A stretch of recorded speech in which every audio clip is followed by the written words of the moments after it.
I think if I hear you call me Becky one more time, six-pack, I'm gonna pop your tops. All six of them.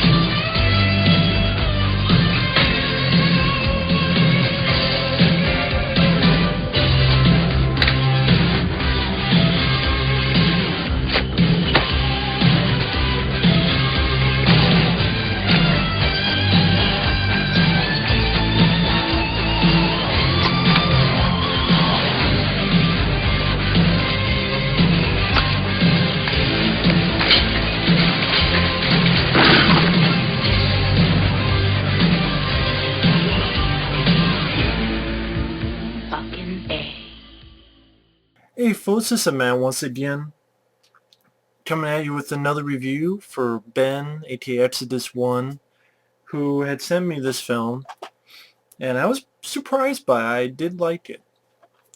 It's called Hider in the House, with Gary Busey, Mimi Rogers, and Michael Mckean.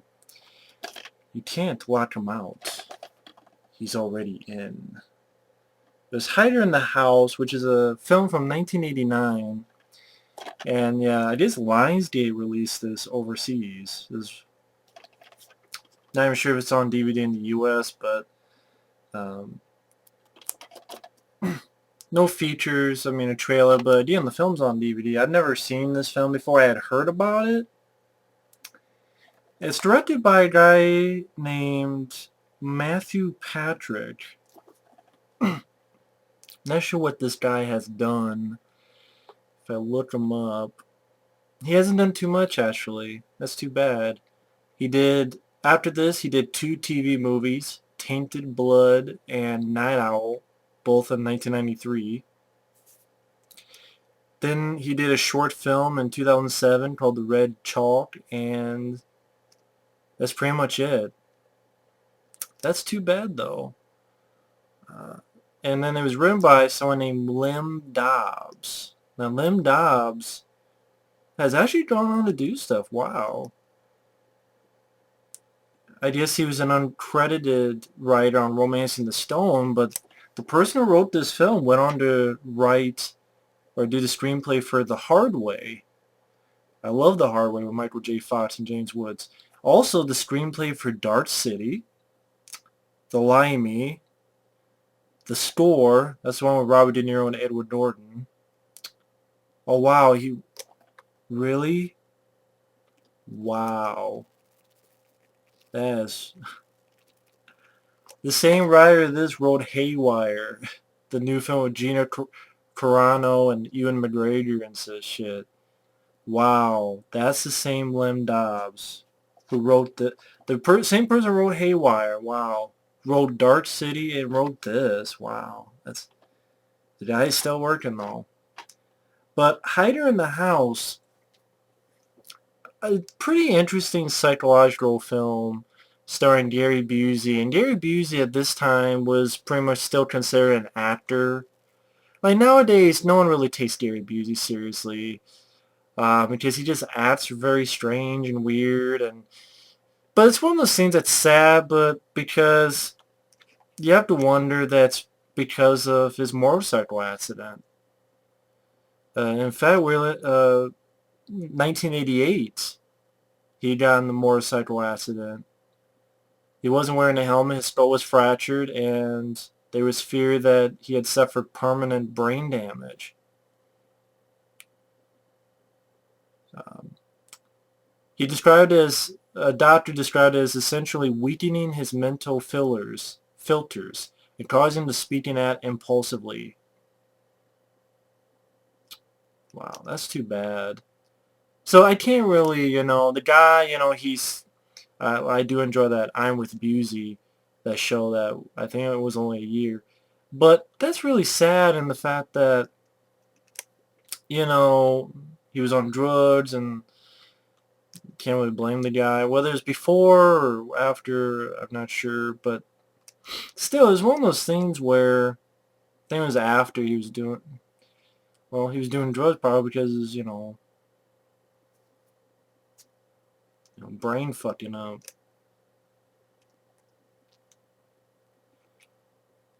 And, the guy's been in a lot of trouble since then. It says in February 2012, he filed Chapter 7 bankruptcy. That's too bad.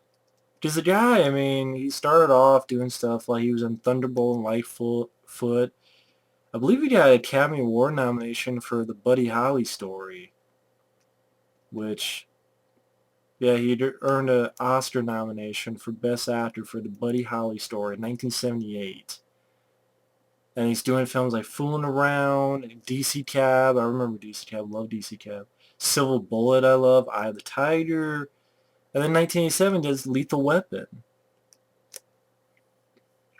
And then, yeah, then after that he does a film called Bulletproof, which I've never seen Bulletproof. And then A Dangerous Life, which I've never seen this one either.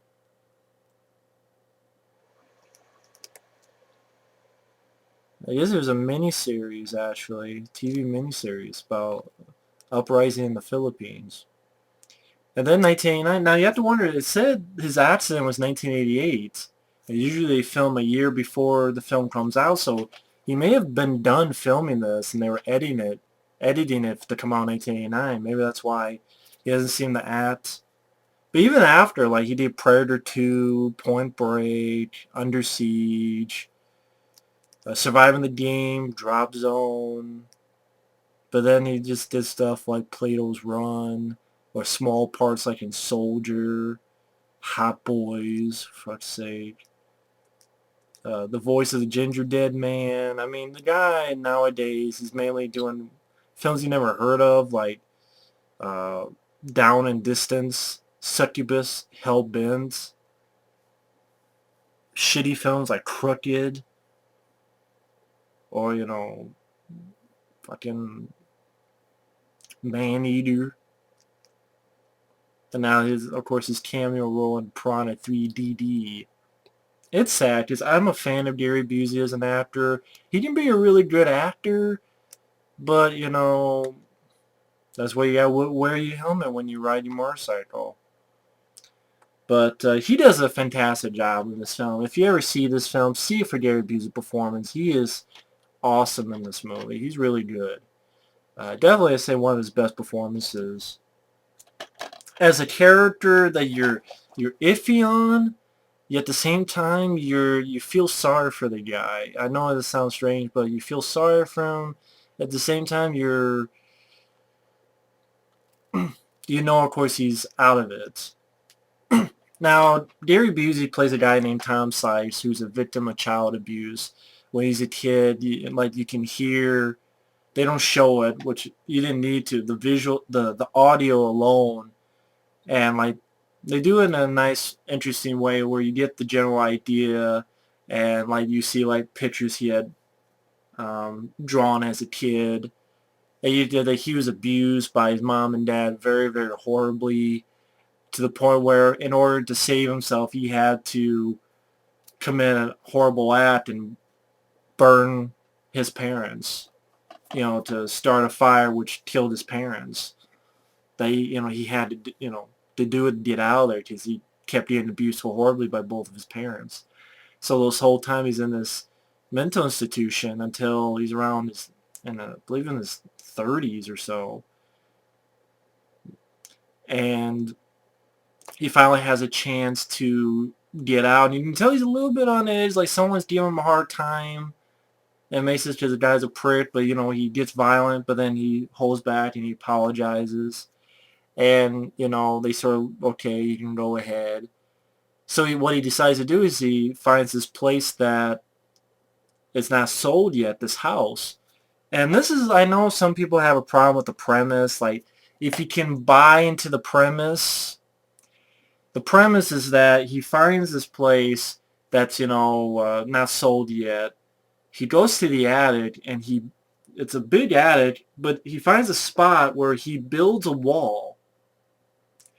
Like, he literally, builds a wall so that his door will look like it's part of the wall.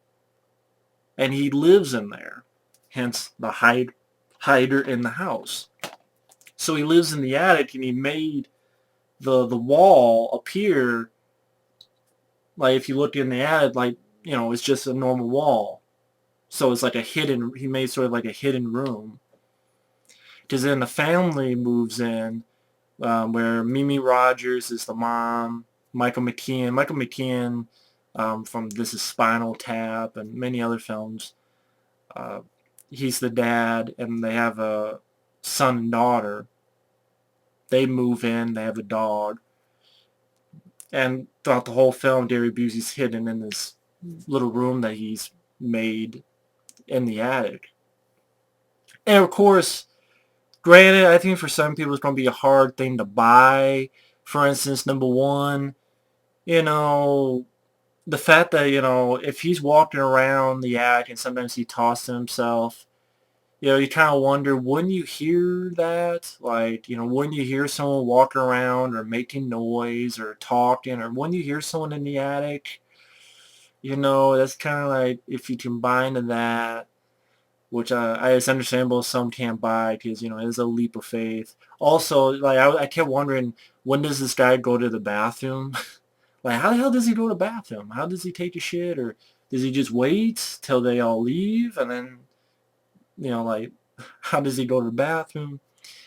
But, like, from time to time when people are asleep or people are gone, he'll go downstairs and, like, eat their food. Or at first then you wonder, like, how come no one notices? Or, like, he'll take, like, a can of soda and stuff. And he starts pretty much infiltrating the family, meaning, for instance, because you feel sorry for the guy, and Gary Busey does a really good job performance-wise. And all the actors do a good job. And it's really just, like, it's a really fucked up idea. But, he seems like a nice guy. I mean, you feel sorry for him, what happened to as a kid. But then there are times where, like, the dog goes up, and of course there's this little vent, and it's barking, and Gary Busey has to shut him up, so, obviously he kills the dog. At least to another moment where, like, he has this model of the house, and he makes, like, these little wooden figures of the family, and, like, puts himself at the top, in the attic. And he starts being infatuated with Mimi Rogers. And, like, one thing leads to another, he kind of finds out that Michael Mckean is cheating on Mimi Rogers, and he does this little plan where he makes it so that Mimi Rogers goes to this hotel that Michael McKean's at, so that she finds her husband is sleeping with someone. She finds out and kicks him out. And then Gary Busey sort of appears, like, at school, at Mimi Rogers, her son's school, and helps her son out, and he introduces himself, and he wants to be part of the family. And that's all I'll say with that. Because what's great about this film, mainly, I would say the best part of this film was Gary Busey's performance. He really shows he's a talented actor. I've always liked him. Predator 2, Lethal Weapon, Eye of the Tiger, stuff like that. But it shows that, when he's playing nice, you actually buy into it. Like, I buy into the fact that, people think he's a nice guy. He comes out kind of a little bit affable and like, oh yeah, I'm sorry, yeah. But when he's on, he needs to turn that psycho switch. He really pulls it off well. And, like, there are times you feel sorry for him, but then there are times he does things like, oh God, he's, ultimately got to be stopped. That's a hard thing to do. But Gary Busey really pulls off. And Mimi Rogers and Michael Mckean. Michael McKean's not in the film too much. Like, he's in the opening. Well, he's in the beginning of the film.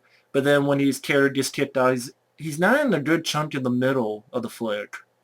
And then he comes back at the end. The kids are alright. And again, Gary Busey does nice things where, like, the little girl is trying to reach her ball in the swimming pool so she could fall in and maybe drown. But Gary Busey grabs the ball, gives it to her, and she says thank you. And he nods and he runs back, to his place.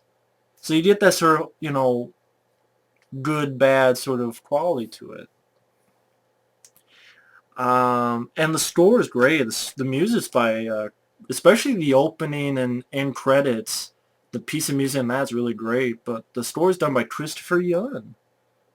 Christopher Young, I'm looking up all his, I want to see if I can find all this stuff, but Christopher Young if you like horror films, you've seen, well, more like you've heard this guy's musical scores. I mean, going way back to Nightmare on Elm Street Part 2, Hellbound, Hellraiser 2, hell, the first Hellraiser. My favorite of the Hellraisers is probably Hellraiser 2, but, you know, the original Hellraiser 1 and 2, The Fly 2, he did Rapid Fire, he did Dark Half, he did Tales from the Hood, Species, Virtuosity, Murder 1600, Hard Rain, Urban Legend. He did the scores to Swordfish, Bandits, The Core, The Grudge, Ghost Rider, Spider-Man 3, Drive Me to Hell. Let's see, what's he doing? He did Priest, the score to Priest. He's doing the scores to films Sinister, Scary or Die, and The Baytown Disco. Those are coming out this year. But yeah, the guy's done great scores. I mean, hell, Hellraiser alone and Hellraiser 2. But you know, I love the score to Nightmare on Elm Street Part 2. I enjoy the score to The Fly 2, and the score to this one's great too. He did a really solid job with the music. I'm guessing it's his music at the opening and end credits, but I could be wrong. But those were definitely my favorites. Any flaws with the film? Well, I think the thing with this movie is two things. Number one, the premise. I think some people may find it a little too hard to believe, and it's understandable. But it was done in a way that, okay, you know, I mean, yeah, you kind of have to wonder certain things, but, you know, I, I guess I look past it for the performances, mainly Gary Busey's performance. It wasn't cheesy. It was really well done. Uh, the only other problem I had was the ending. It wasn't a downbeat ending, I'll say that, and it wasn't a sequel bait ending. But the way it ended, I don't know, it just seemed like it had a good build-up. I don't know, I guess I just suspected more. I was like, oh, okay, that's it. Okay. I mean, the ending was kind of just there. I mean, you've seen this kind of ending a dozen times, and this is actually a moment. I would not want a sequel bait ending. I would not want a downbeat ending, but I think it would have been cool if they would have gone, I don't know, done a little bit of different stuff. I'm not sure what. It's hard to explain because, spoiler alert for those who don't want to know, the ending is mainly just Mira Rogers finds out that there's someone in the act and he scares her. Then they sort of go downstairs and she's kind of scared and he's hugging her. And then Michael Mckean comes in and he beats up Michael Mckean. Brings Mimi Rogers upstairs. He's going to burn her. Michael McKean comes in and he beats the shit out of Michael McKean, ready to kill him. And then Mimi Rogers shoots him. Gary Busey falls down. Of course, he's not really dead. And he puts a gun to him and it's right next to her head. And he goes, "I'm sorry." It says some other stuff. And then the cops come and shoot him. And that's what I mean. It's like, well, like, you know, a little bit more to do with, you know, he's a bad guy, but even pulling more of his, you know, feeling sorry for him type of thing, or I don't know. It just seemed like a typical ho hum ending. I just because I like the build up and I like the rest of the movie a lot more. That the ending is, you know, that kind of okay. I don't know how to describe it. So other than that and the premise, probably being a little too hard to swallow for folks. I enjoyed the performances. I enjoyed the music. It's a good psychological thriller. This is one I could actually call a thriller, not a horror film. Like this one, you know, psychological thriller, sometimes it gets thrown around, you're like, really? That movie? But this, I can, it really makes a lot of sense. You really get into the psychology of Gary Busey's character, and check it for that and that alone at least. But Mimi Rogers is good, the score is good. I like the film. You know, it's worth a look. For a film I had really not heard about, except I know Mike OCP had talked a little bit about this. I think my friend Effrey talked a little bit about it too. They both told me a little bit about this, but for a film I really had not heard anything about, it's a good one. But either way, thanks for watching, take care, and stay tuned for another review later.